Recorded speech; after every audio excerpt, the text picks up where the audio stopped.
Bonjour! Donc, dans les prochaines vidéos, ce qu'on va tenter de faire, c'est de faire en sorte que les balles puissent rebondir les unes sur les autres. Donc, si je repars mon jeu ici, on va voir que présentement, la balle bleue et la balle rouge, ils passent l'une dans l'autre. Donc, ça, c'est pas très acceptable, c'est pas ce qu'on souhaite. On voudrait que les balles, quand elles se touchent, puissent rebondir l'une sur l'autre et non pas qu'elles passent l'une à travers de l'autre. Donc, on vient de voir encore là, la balle jaune et la balle bleue viennent aussi de passer une à travers de l'autre. C'est pas ce qu'on souhaite. Alors, pour faire ça, ben, on va avoir besoin de nos notions de mathématiques. Donc, dernièrement, vous avez vu en mathématiques comment calculer la distance entre deux points. Donc, on va commencer par percevoir nos balles comme étant des points. Donc, on va aller voir ça ici ensemble. Donc, par exemple, j'ai deux balles.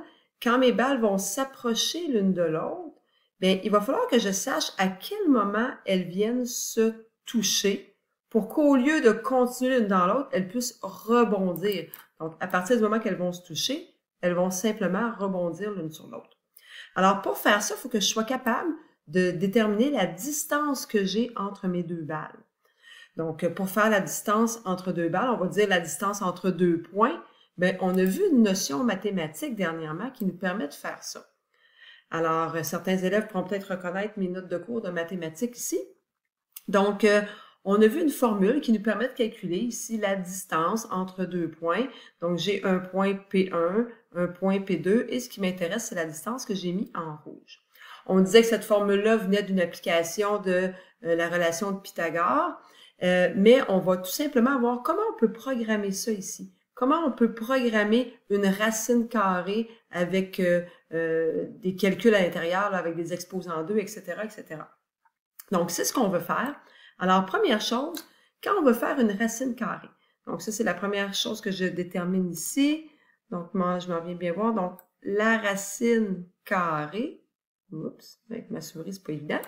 Donc, la racine carrée, il y a une fonction, une méthode mathématique dans JavaScript qui s'appelle math.square, hein, square pour carré. Donc, tout ce qu'on va mettre à l'intérieur, si je mettais par exemple un nombre, puis je mettais tout simplement 81, bien, ça me ferait la racine carrée de 81. Naturellement, bien, ici, ça ne sera pas aussi facile que ça, mais on va aller faire la racine carrée de ce qu'on a ici en dessous dans notre formule. Donc, deuxième étape, on va vouloir voir, mais comment mettre quelque chose à la 2? Parce qu'ici, on voit que j'ai une soustraction à faire que je veux mettre à la 2.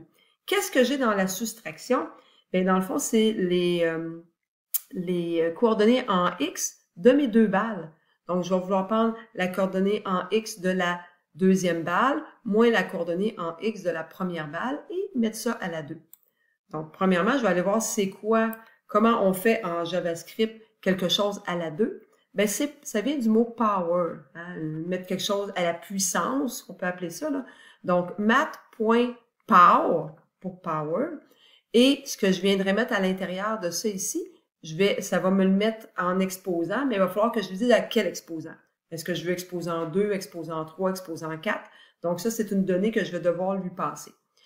Donc, je vais pouvoir lui donner quelque chose à l'intérieur d'une parenthèse qui va me permettre de faire quelque chose au carré. Qu'est-ce que je veux lui passer? Bien, je veux lui passer une soustraction. Donc, ce que je vais devoir écrire dans mon JavaScript, bien, ça va être math.square pour faire ma grande racine carrée que j'avais ici. Je veux faire la racine de quoi? Bien, du carré de quelque chose. Qu'est-ce que je veux mettre au carré? Bien, la coordonnée en X ici de ma balle numéro 2, je l'ai appelée B2 pour balle numéro 2. Donc, la coordonnée en X de B2, moins la coordonnée en X de B1, et je veux faire un exposant 2. Donc, je veux pas que ça soit au cube, je veux pas que ça soit exposant 4, exposant 5, je veux que ça soit exposant 2, donc je viens lui écrire virgule 2. Ensuite, ben ça, je dois l'additionner, hein, je dois additionner ici aux coordonnées en Y. Donc, dans le fond, je veux faire la variation des Y à la 2. Donc, je dois encore dire math_power pour aller mettre ça au carré. Qu'est-ce que je vais mettre au carré? Mais ma balle numéro 2, sa coordonnée en Y de la balle numéro 2, moins la coordonnée en Y de la balle numéro 1, et encore exposant 2. Donc, c'est ça que je vais avoir besoin pour être capable de calculer la distance entre mes deux balles. Donc, On va aller faire ça dans notre VS Code. Donc, si on s'en vient maintenant dans VS Code, donc, on regarde notre code. On s'est fait une fonction pour créer nos balles ici dans les premières lignes. Et là, je vais me créer une deuxième fonction pour calculer la distance entre les balles. De cette façon-là, je vais avoir seulement besoin d'appeler ma fonction quand je vais en avoir besoin. Donc, j'ai écrit const, ici pour créer ma fonction, est égal à quoi? Bien, est égal à une fonction. Et je vais vouloir lui donner deux éléments à cette fonction-là. Je vais vouloir lui donner ma balle numéro 1 et ma balle numéro 2. Donc, c'est pour ça qu'entre parenthèses, j'ai mis deux choses. Donc, je vais lui passer l'information de la balle 1 et je vais lui passer aussi l'information de la balle 2. Donc, c'est la première chose qu'on doit faire. Donc, fais ça maintenant. Donc, tu vas créer ta fonction en mettant des accolades et par la suite, on va aller écrire à l'intérieur ce qu'on va avoir besoin. Donc, cette fonction-là, on va vouloir qu'elle nous retourne quelque chose. On va vouloir qu'elle nous retourne la valeur de la distance entre les deux points. Donc, on va commencer ça par le mot return. Donc, le mot return qui va nous permettre de retourner une valeur quand on va appeler la distance, la fonction distance balle. Quelle valeur on veut retourner? Bon, on a dit qu'il fallait faire un mat.square pour faire la racine carrée. Donc, SQRT. Puis là, il faut que je dise que je veux faire la racine carrée de quoi?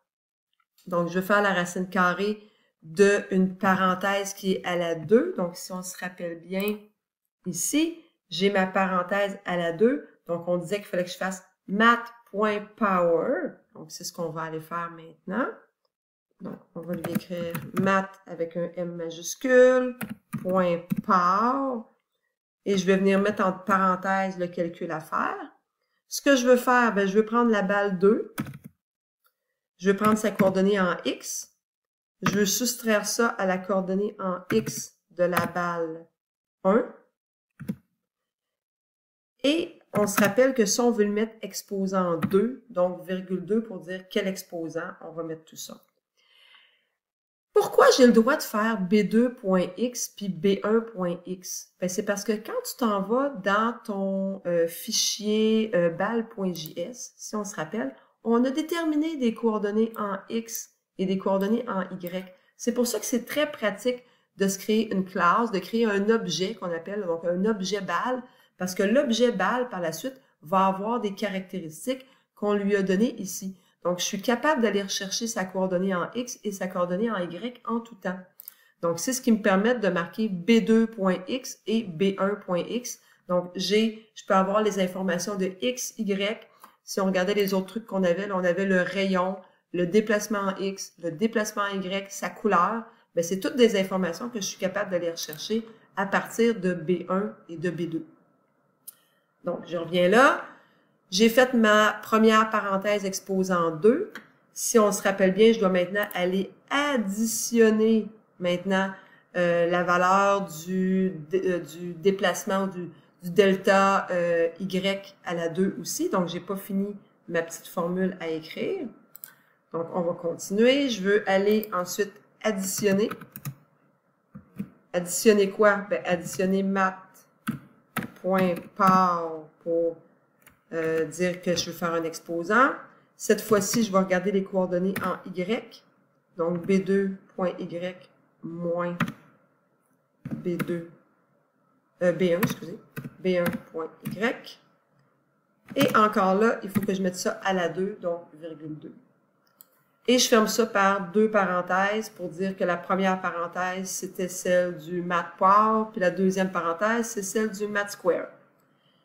Donc, ça veut dire que ça, quand je vais appeler cette fonction-là, ça va me retourner la distance entre les balles.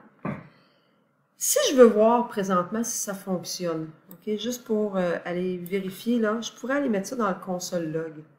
Donc, je vais juste enlever mon return juste pour l'instant. Je vais le remettre tantôt dans quelques secondes. Donc, console.log. Et je pourrais lui dire que c'est ça l'information que je veux qu'il aille chercher.